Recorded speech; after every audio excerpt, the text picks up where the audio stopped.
Solo, dudarías considerablemente antes de gritar algo en un concierto, temiendo llamar demasiado la atención sobre ti mismo de forma innecesaria, pero rodeado de miles de personas haciendo exactamente lo mismo al unísono. Lo haces sin pensarlo dos veces, con una espontaneidad que probablemente jamás mostrarías estando completamente solo. Solo, jamás participarías en una protesta que bloquea una calle entera, ni te enfrentarías directamente a una autoridad policial presente en el lugar. Rodeado de una multitud que comparte tu indignación específica, avanzas junto a ellos sin dudar demasiado, sintiendo una fuerza colectiva que individualmente jamás experimentarías con la misma intensidad. ¿Por qué exactamente te sientes considerablemente más valiente, más audaz y menos temeroso cuando formas parte de un grupo numeroso? Este fenómeno tiene un nombre específico y bien establecido dentro de la psicología social contemporánea, desindividuación, y describe algo mucho más profundo que simple valentía prestada temporalmente. Una transformación temporal y medible de cómo tu propio cerebro procesa activamente tu identidad individual en cada momento. El psicólogo social Leon Festinger, quien acuñó por primera vez este concepto durante la década de 1950, junto con sus colaboradores de investigación en dinámicas de grupo, propuso que estar inmerso dentro de un grupo grande reduce la conciencia que tienes sobre ti mismo como individuo separado y distinguible, disminuyendo simultáneamente las inhibiciones normales que regulan tu comportamiento habitual cuando estás completamente solo y plenamente identificable. Sus investigaciones originales, realizadas en un contexto de laboratorio controlado, mostraron que los participantes que vestían ropa idéntica y permanecían en habitaciones con poca iluminación, condiciones que reducían su sensación de identidad individual distinguible, mostraban comportamientos considerablemente menos inhibidos que aquellos participantes en condiciones donde su identidad permanecía completamente visible y reconocible para el resto del grupo. ¿Y si la valentía que sientes en grupo no fuera exactamente tuya en su totalidad, sino un préstamo temporal del anonimato que el grupo generosamente te ofrece en ese momento específico? Piensa en cómo funciona la responsabilidad personal cuando actúas completamente solo. Cada decisión tomada, cada consecuencia derivada, recae exclusivamente sobre ti como único responsable. No hay ningún lugar donde esconder tu identidad ni tu responsabilidad individual por lo que haces. Dentro de una multitud grande y numerosa, en cambio, tu identidad individual se diluye considerablemente entre todos los presentes. Te vuelves una unidad más dentro de una masa mucho más grande, donde resulta extraordinariamente difícil, tanto para observadores externos como para ti mismo, distinguir tus acciones específicas de las del resto del grupo. ¿Por qué esta dilución de la identidad individual cambiaría tan drásticamente tu disposición a actuar de formas que normalmente evitarías?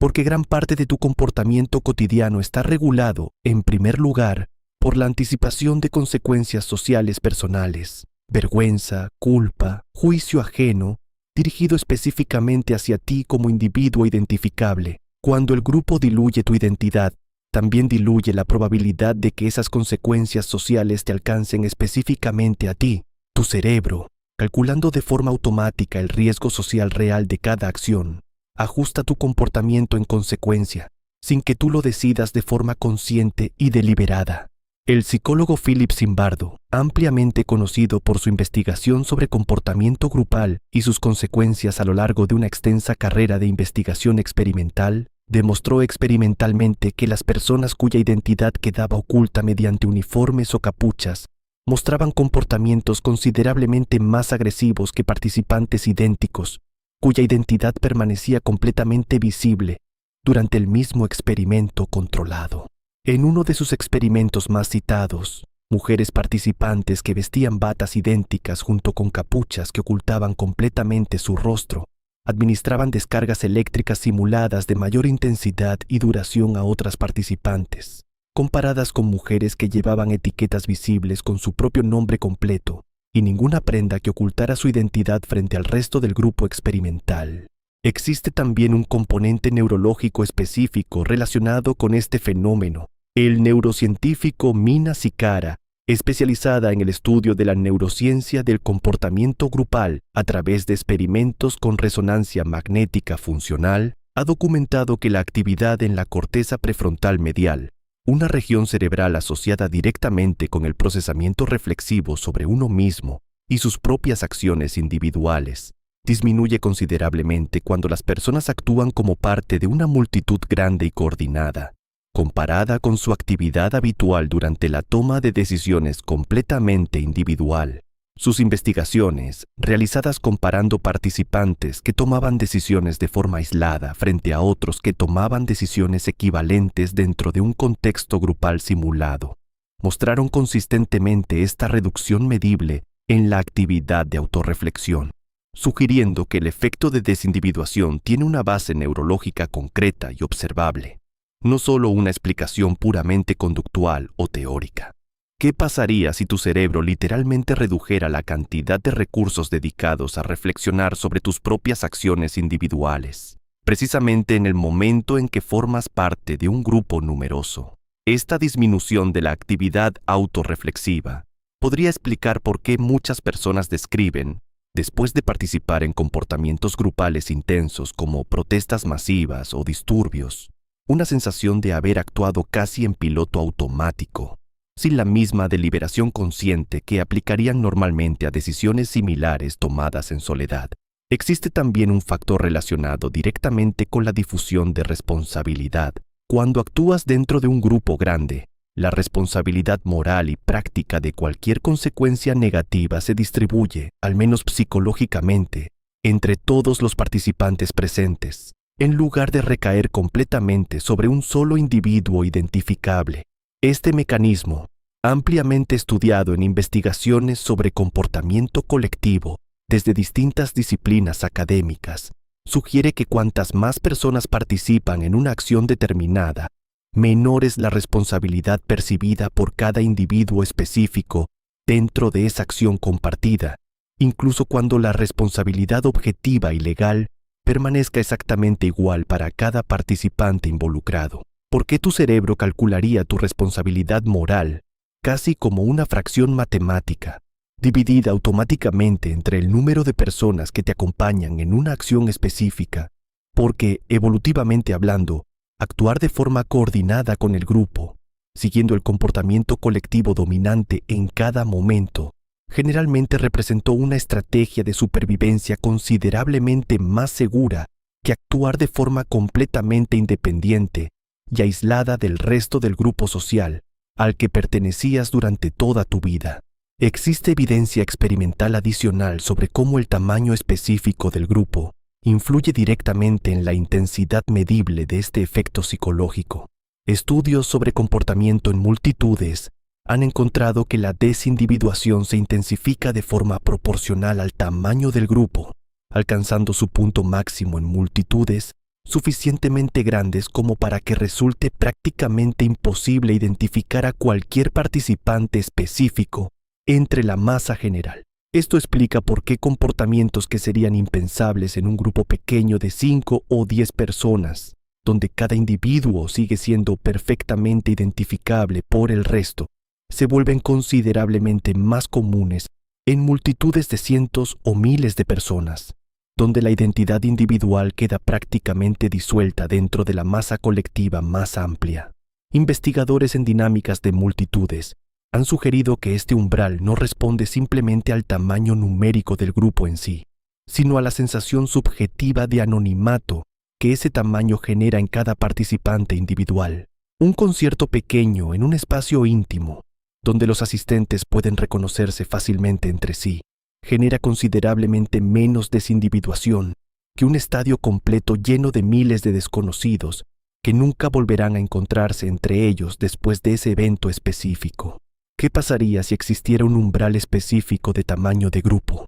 a partir del cual tu cerebro cambiara fundamentalmente su cálculo de riesgo social percibido? El fenómeno también tiene una dimensión emocional considerable, relacionada con el contagio emocional dentro de multitudes. El sociólogo Gustave Le Bon, cuyas ideas pioneras sobre psicología de masas siguen influyendo notablemente en el estudio contemporáneo del comportamiento colectivo, propuso ya a finales del siglo XIX, en su influyente obra sobre la psicología de las multitudes, que las emociones se propagan con extraordinaria velocidad y facilidad dentro de las multitudes. generando estados emocionales compartidos considerablemente más intensos que los que cualquier individuo experimentaría de forma completamente aislada y sin ningún estímulo social externo. Aunque algunas de las conclusiones originales de Le Bon han sido revisadas y matizadas considerablemente por la investigación científica moderna,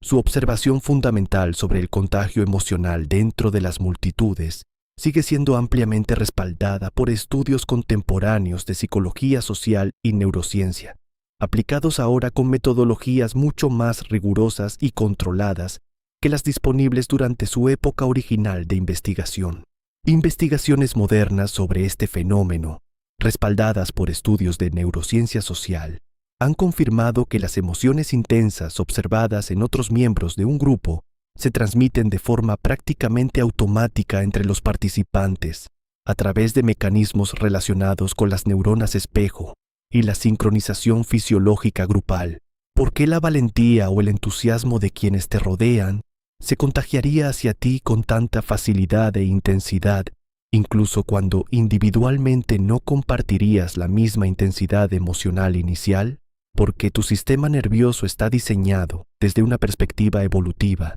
para sincronizarse con el estado emocional predominante del grupo al que perteneces en cada momento específico. Un mecanismo que probablemente evolucionó precisamente para coordinar respuestas colectivas rápidas y efectivas ante amenazas u oportunidades compartidas por todo el grupo simultáneamente. Esta sincronización emocional automática explica por qué resulta considerablemente más fácil sentir valentía, indignación o euforia colectiva rodeado de una multitud que comparte esa misma emoción intensa, comparado con intentar generar deliberadamente esa misma intensidad emocional completamente en soledad, sin ningún estímulo social externo que la refuerce o la valide de forma inmediata. Es importante señalar que este mismo mecanismo, responsable de comportamientos colectivos positivos como el activismo social organizado o la celebración masiva compartida entre desconocidos, también puede facilitar comportamientos considerablemente más problemáticos, incluyendo la violencia colectiva y los disturbios sociales descontrolados en situaciones específicas. La próxima vez que sientas esa valentía repentina e intensa rodeado de una multitud, tal vez valga la pena recordar que esa sensación, aunque completamente real y genuina en el momento en que ocurre, no proviene exclusivamente de tu propio carácter individual. Proviene en gran medida de un antiguo mecanismo psicológico compartido con toda tu especie, diseñado durante generaciones enteras de vida colectiva, donde la coordinación grupal representaba, con frecuencia, la diferencia real entre sobrevivir juntos o enfrentar solo, y de forma mucho más vulnerable, cualquier amenaza significativa del entorno. Comprender este mecanismo no invalida en absoluto la valentía genuina que sientes en esos momentos compartidos, ni la resta de valor emocional real. Simplemente revela que gran parte de esa fuerza colectiva que experimentas rodeado de otros no nació exclusivamente dentro de ti, sino en el antiguo sistema neurológico que tu especie desarrolló durante milenios enteros, precisamente para actuar con más fuerza cuando actúa unida.